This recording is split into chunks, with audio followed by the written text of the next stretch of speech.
Question है, ये model question है। आप ये एक्चुअल में प्रीवियस ईयर क्वेश्चन को ही मॉडिफाइड करके बनाया गया है। क्वेश्चन है, पिछले 4 दशकों में भारत के भीतर और भारत के बाहर श्रमिक प्रवासन की प्रवृत्तियों पर चर्चा कीजिए। ये पिछले लेक्चर में आपको मिल जाएगा, उसका ही दूसरा आंसर हमने लिखने की कोशिश की है। इसका आंसर लिखते हैं, प्रवासन मानव की मूलभूत आवश्यकता तथा उसकी मनोवृत्तियों में हमेशा से शामिल रहा है। क्या है? प्रवासन या माइग्रेशन मानव की क्या है? मूलभूत आवश्यकता तथा उसकी मनोवृत्तियों में हमेशा से शामिल रहा है। पूर्व में मानव खाद्य आवश्यकताओं की पूर्ति क्या है? माइग्रेशन क्यों होता था, अब हमें वो बताना है कि खाद्य आवश्यकताओं की पूर्ति, साम्राज्य विस्तार के साथ साथ व्यापार की जरूरतों के लिए प्रवासन करता था या माइग्रेट होता था। वहीं वर्तमान में क्या है? सामाजिक, आर्थिक, राजनीतिक इत्यादि कारकों के कारण वह माइग्रेट होता है या करता है। अगर वास्तव में प्रवासन की स्थितियों को देखें, मतलब आज के परिप्रेक्ष्य में लिखना है। पहले हमने क्या बता दिया कि पहले कैसा होता था, आज क्या चल रहा है और इसके कारण क्या है। अगर भारत में प्रवासन की स्थितियों को देखें तो पिछले 4 दशकों में क्या है? पिछले 4 दशकों में आंतरिक एवं बाह्य प्रवासन की प्रवृत्तियों में उल्लेखनीय परिवर्तन आए हैं। क्योंकि क्वेश्चन में क्या पूछा गया है कि 4 दशकों के बारे में हमें बताना है हल्का हल्का, तो ये काफी लंबा वीडियो हो जाएगा या लंबा आंसर हो जाएगा। आप इसको जैसे मान लो, इसका एक आप बस फॉर्मेट मैं आपको दे रहा हूँ, इसका कोई वर्ड लिमिट मैंने सेट नहीं किया है, तो आपको इसमें जैसा भी क्वेश्चन आया है इससे रिलेटेड कोई भी कभी भी क्वेश्चन आए तो आप उसके हिसाब से इसको सॉर्ट कर सकते हैं। आगे लिखते हैं, भारत में अगर श्रमिक प्रवासन की बात करें तो यहाँ अंतर्राज्यीय और अंतर्राष्ट्रीय दोनों प्रकार के प्रवासनों में चरणबद्ध ढंग से बदलाव आया है। आप यहाँ पे वो एग्जाम्पल भी दे सकते हैं, अंतर्राज्यीय और अंतर्राष्ट्रीय दोनों में चरणबद्ध ढंग से बदलाव आया है। इन बदलावों में पुश एंड पुल दोनों फैक्टर महत्वपूर्ण रहे हैं। Push on and pull economic term है ये। पुश एंड पुल दोनों फैक्टर महत्वपूर्ण है। 60 से 70 के दशक में पुश फैक्टर के कारण अंतर्राज्यीय प्रवासन हुआ। किसके? पुश फैक्टर के कारण अंतर्राज्यीय प्रवासन हुआ, जिसका मुख्य कारण कृषिगत संसाधनों से लोगों की आर्थिक जरूरतों का पूरा न हो पाना तथा बेरोजगारी की समस्या थी। क्या था? 60 से 70 के दशक में पुश फैक्टर काम करता था, अंतर्राज्यीय प्रवासन हुआ, जिसका मुख्य कारण था कृषि संसाधनों से लोगों की आर्थिक जरूरतों का पूरा न हो पाना, और क्या था? बेरोजगारी की समस्या थी। इस प्रवृत्ति में प्रवासन मुख्यतः बड़े नगरों जैसे कोलकाता, मुंबई की ओर हुआ। इस प्रवृत्ति में बदलाव कब आया? 60, 70 से 80 के दशक में आया। जब अंतर्राज्यीय प्रवासन हो रहा था तब बदलाव कब आया? 70 से 80 के दशक में आया, जब पुल फैक्टर के कारण बेहतर जीवन यापन, रोजगार के संसाधनों की उपलब्धता के कारण प्रवासन बड़े पैमाने पर हुआ। क्या था यहाँ पर? जीवन यापन और रोजगार के संसाधनों की उपलब्धता के कारण क्या हुआ? इसका बड़े पैमाने पर प्रवासन हुआ। अभी क्या था? पुल फैक्टर मतलब पुश फैक्टर, अब क्या हो रहा है? पुल फैक्टर काम कर रहा है। आगे लिखते हैं, इस खंड में प्रवासन मुख्यतः छोटे छोटे नवीन नगरों के साथ साथ महानगरों की ओर भी हुआ। 90 के दशक में बेहतर शिक्षा की उपलब्धता, अब क्या है देखो, 90 के दशक में बेहतर शिक्षा की उपलब्धता, उदारीकरण और वैश्वीकरण के कारण, वैश्वीकरण के क्या क्या इफेक्ट हैं इसके बारे में प्रीवियस ईयर के क्वेश्चन और मॉडल क्वेश्चन जो है हम प्रीवियस वीडियो में वैश्वीकरण के इफेक्ट मतलब महिलाओं पर, बुजुर्गों पर, युवाओं पर इसका वैश्वीकरण का क्या क्या इफेक्ट है, यह पिछले वीडियो में आपको मिल जाएगा इससे रिलेटेड क्वेश्चन, तो आप उसको जरूर एक बार देख लें। इसमें देखते हैं कि क्या है। 90 के दशक में बेहतर शिक्षा की उपलब्धता, उदारीकरण एवं वैश्वीकरण के कारण उत्पन्न रोजगार की संभावनाओं एवं मेट्रो सिटी की चकाचौंध में इनमें उल्लेखनीय वृद्धि हुई। लेकिन प्रवसन के उपर्युक्त कारकों में सबसे महत्वपूर्ण तथ्य यह रहा कि अधिकांशतः श्रमिक प्रवसन ग्रामीण क्षेत्रों से शहरों की ओर हुआ। ग्रामीण से कहाँ? शहरों की ओर हुआ, जबकि शहरों से शहरों की ओर प्रवसन पूर्व की भांति चलता रहा, जो भी चल रहा है। लेकिन 21वीं सदी के प्रथम दशक में क्या है? 21वीं सदी के प्रथम दशक में ग्राम क्षेत्रों से शहर की ओर प्रवसन में उल्लेखनीय बदलाव आया तथा श्रमिक प्रवसन की दर पूर्व की तुलना में कम हुई। इसका मुख्य कारण था क्या? मनरेगा जैसी योजनाओं का संचालन।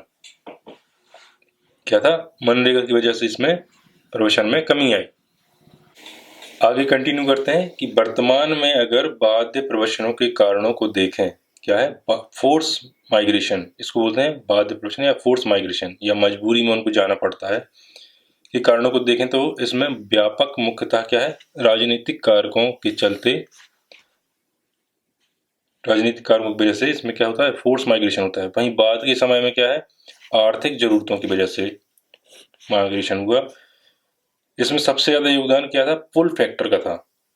पहले क्या था? पुश फैक्टर काम कर रहा था। जब आसपास में देखा गया कि उनका जीवन यापन में सुधार हुआ, आर्थिक वृद्धि हुई, तो क्या है? वो पुल फैक्टर में बदल गया। पुश फैक्टर क्या था? पुल फैक्टर में बदल गया, क्योंकि दूसरे लोग भी अब जैसे मान लो किसी गांव का कोई व्यक्ति बाहर जाता है, काम करता है, और जब वो लौट के आता है तो पैसे कमा के, तो उसकी जो आर्थिक वृद्धि होती है और जो उसके रहने का, उसका रहन सहन में जो बदलाव आता है शहर में रह के, और जब वो रिटर्न होके आता है, तो जब वो फिर से यहाँ से जाता है तो यहाँ से 5 या 10 लोगों को साथ में लेके जाता है।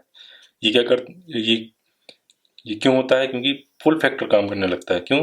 क्योंकि जो व्यक्ति काम करके आया उसके जीवन यापन में बदलाव और उसकी आर्थिक वृद्धि को देख के दूसरे, मतलब जब वो गांव में आता है तो उसके गांव के आस पड़ोस के लोग उसको देख के क्या होते हैं? वो भी चाहते हैं कि हमारा जीवन यापन में बदलाव हो और आर्थिक वृद्धि हो। इसलिए वहां पर कौन सा फैक्टर काम करने लगता है? पुल फैक्टर काम करने लगता है। तो उसमें हमने क्या लिखा है?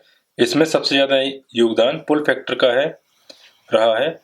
बाह्य प्रवसन में भी चरणबद्ध तरीके से बदलाव आया। जहां 60 से 70 के दशक में बाह्य प्रवसन छिटपुट ढंग से हुआ, वहीं 80 के दशक में मध्य पूर्व एशिया देशों में पेट्रोलियम आधारित अर्थव्यवस्था में आए उछाल ने क्या है? पेट्रोलियम आधारित अर्थव्यवस्था में उछाल में इसमें उल्लेखनीय की वृद्धि की 90 के दशक में हुई। संचार क्रांति एवं सेवा क्षेत्रों में रोजगार की संभावना ने इसमें उल्लेखनीय वृद्धि की।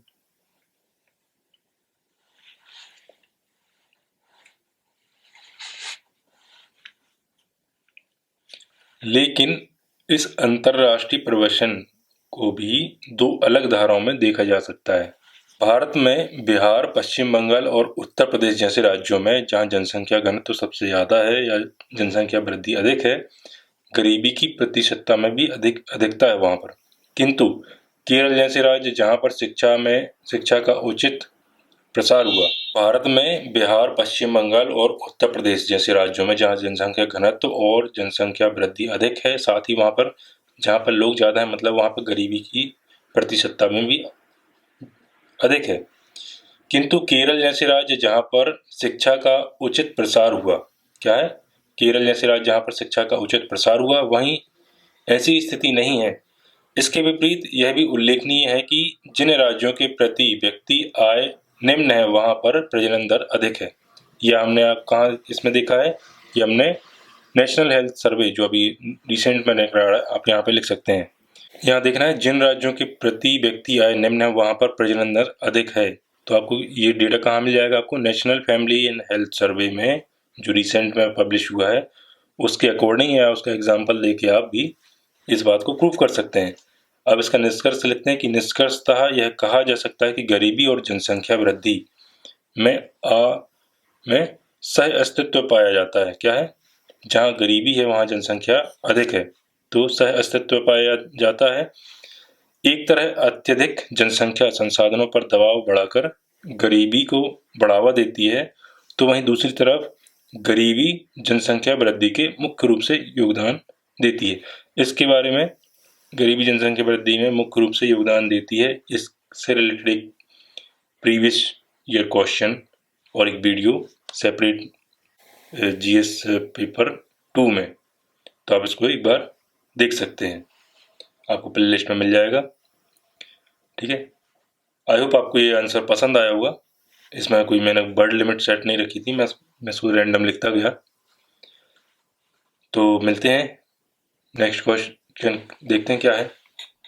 जैसे पिछले क्वेश्चन में हमने देखा कि निर्धनता, हमने निष्कर्ष में देखा था कि जहाँ पर गरीबी होती है, निर्धनता होती है, वहाँ पर जनसंख्या में बढ़ोतरी होती है। उसी के परिप्रेक्ष्य में एक और क्वेश्चन है जिसमें हम बताएंगे कि क्वेश्चन क्या है। पहले तो हम ये देख लेते हैं कि समालोचनात्मक परीक्षण कीजिए कि क्या बढ़ती हुई जनसंख्या, क्या है, बढ़ती हुई जनसंख्या निर्धनता का मुख्य कारण है या कि निर्धनता जनसंख्या वृद्धि का मुख्य कारण है। ये उसी का काउंटर क्वेश्चन है, आपको मैं इसके बारे में बताता हूँ। तो इसका आंसर लिखते हैं, सामान्यतः जनसंख्या वृद्धि एवं गरीबी में पारस्परिक संबंध होता है। क्या है, जनसंख्या वृद्धि और गरीबी में पारस्परिक संबंध होता है, जो हम पिछले क्वेश्चन में देखा भी था, उसके निष्कर्ष में हमने लिखा भी था।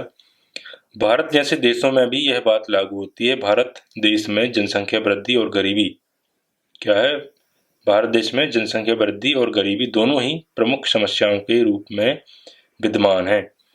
ऐसी धारणा है कि बढ़ती हुई जनसंख्या गरीबी में वृद्धि करती है। क्या है, ये ऐसी धारणा है।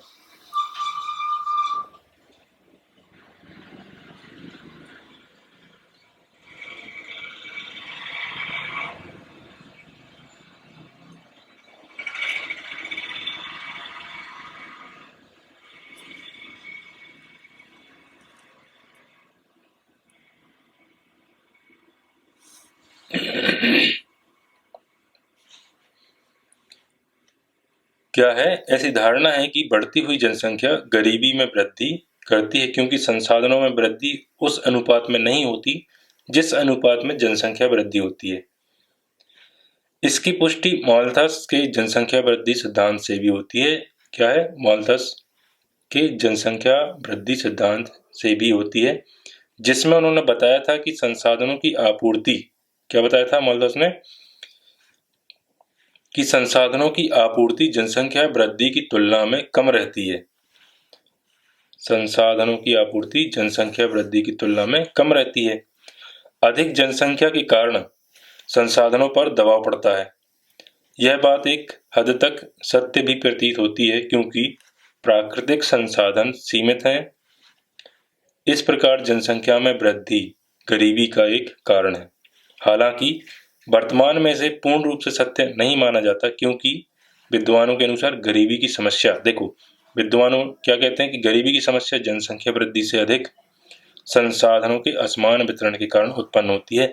इसको आप किससे सिद्ध कर सकते हैं, ऑक्सफैम की रिपोर्ट, जिसमें क्या बताया गया है, और हाल ही में हमें जिसमें विश्व असमानता सूचकांक आप यहाँ पर कोट कर सकते हैं, जिसमें बताया गया है कि कोई व्यक्ति गरीब है और कोई व्यक्ति सबसे ज़्यादा अमीर है।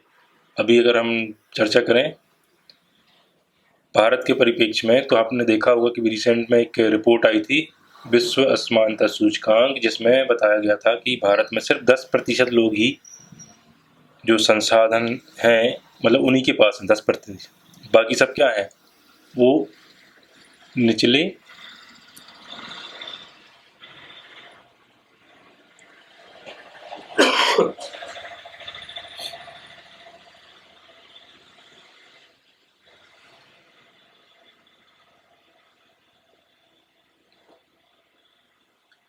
बाकी सब क्या है, निम्न मध्यम वर्ग से लेके गरीब तक के उसमें आते हैं। तो क्या है इसमें, यहाँ पे लिख सकते हैं आप विश्व असमानता सूचकांक और ऑक्सफैम की रिपोर्ट। तो यहाँ पे मैं लिख देता हूँ विश्व असमानता सूचकांक 2021 की रिपोर्ट के अनुसार आप इसको कोट कर सकते हैं। आगे लिखते हैं,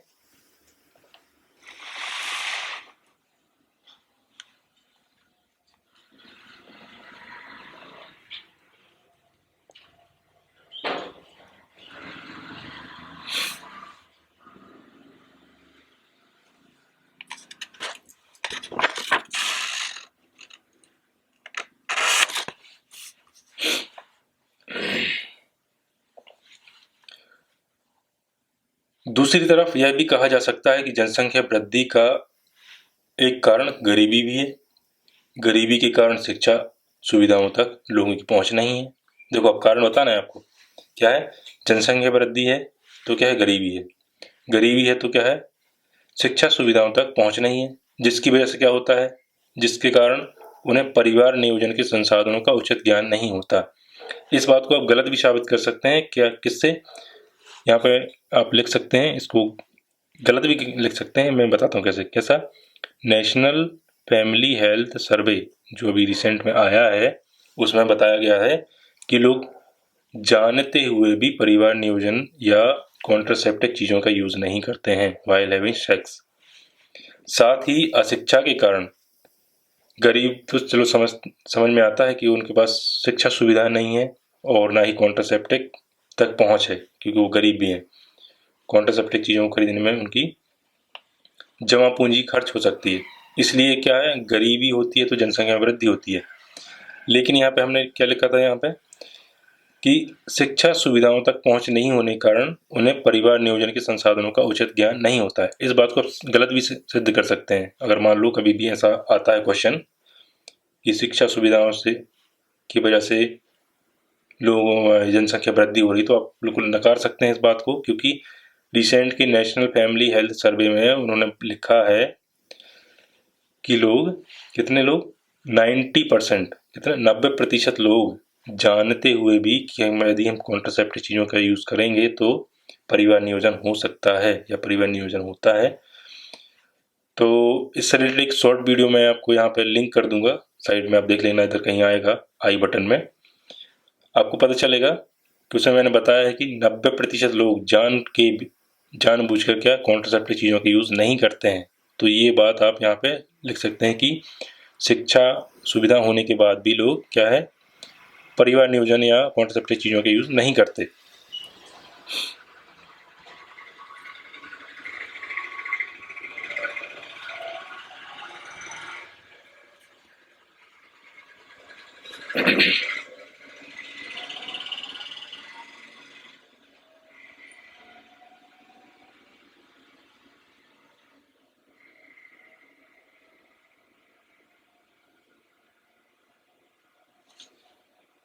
आगे लिखते हैं, साथ ही अशिक्षा के कारण भी जनसंख्या वृद्धि के परिणामों से भी अनभिज्ञ रहते हैं।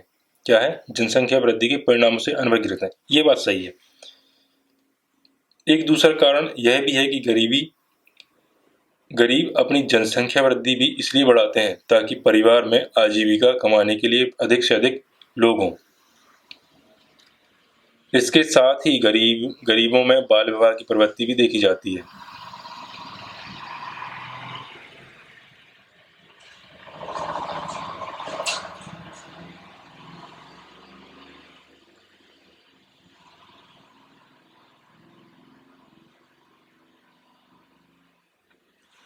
जिससे प्रजनन काल में वृद्धि हो जाती है और जनसंख्या बढ़ जाती है।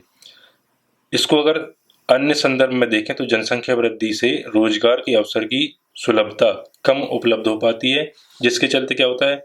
व्यक्ति की आर्थिक स्थिति खराब हो जाती है। ये हम कारण बता रहे हैं, सिंपल, आपको सबको पता रहता है इसके बारे में। और वह अपने बच्चों को बेहतर स्वास्थ्य, शिक्षा इत्यादि उपलब्ध नहीं करा पाता है और यही बच्चों को आगे चलकर अकुशल मजदूर बन जाते हैं।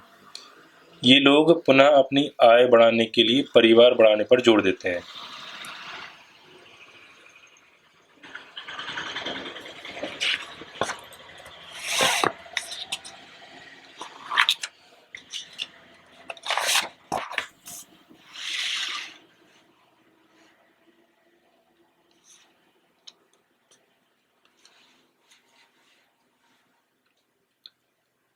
जिसके चलते एक चक्र निर्मित होता है जो जनसंख्या वृद्धि एवं निर्धनता से अंतः संबंधित होता है।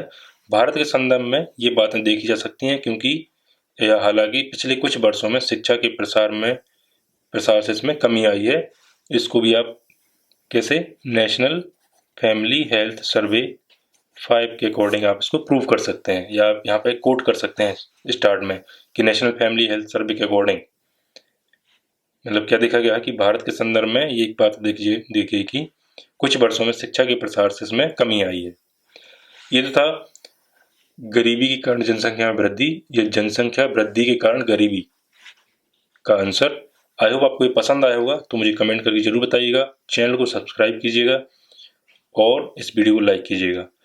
और ऐसे नोट्स आप जरूर बनाएं। मैं हर बार बोलता हूं कि आप इसके नोट्स जरूर बनाएं, और जो भी अपडेट आती हैं, जैसे मैं आपको बताता जा रहा हूं कि नेशनल फैमिली हेल्थ सर्वे के अकॉर्डिंग आप इस बात को प्रूव कर सकते हैं। तो यहाँ पे जब भी आप इसका नोट्स बनाएंगे तो यहाँ पे आपने लिख लिया कि किसके according, national family health survey के अकॉर्डिंग।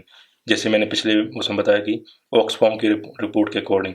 साथ में क्या बताया था, नेशनल फैमिली हेल्थ सर्वे की रिपोर्ट में भी बताया गया था।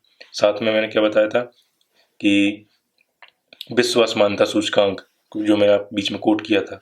तो क्या आपके पास एक नोट्स हो जाएगा तो आपको सुविधा हो जाएगी, और साथ ही साथ बातों को किस तरह से प्रूव करना है, अपनी बात को जो आपने लिखी है उसके बारे में आपको आइडिया हो जाएगा।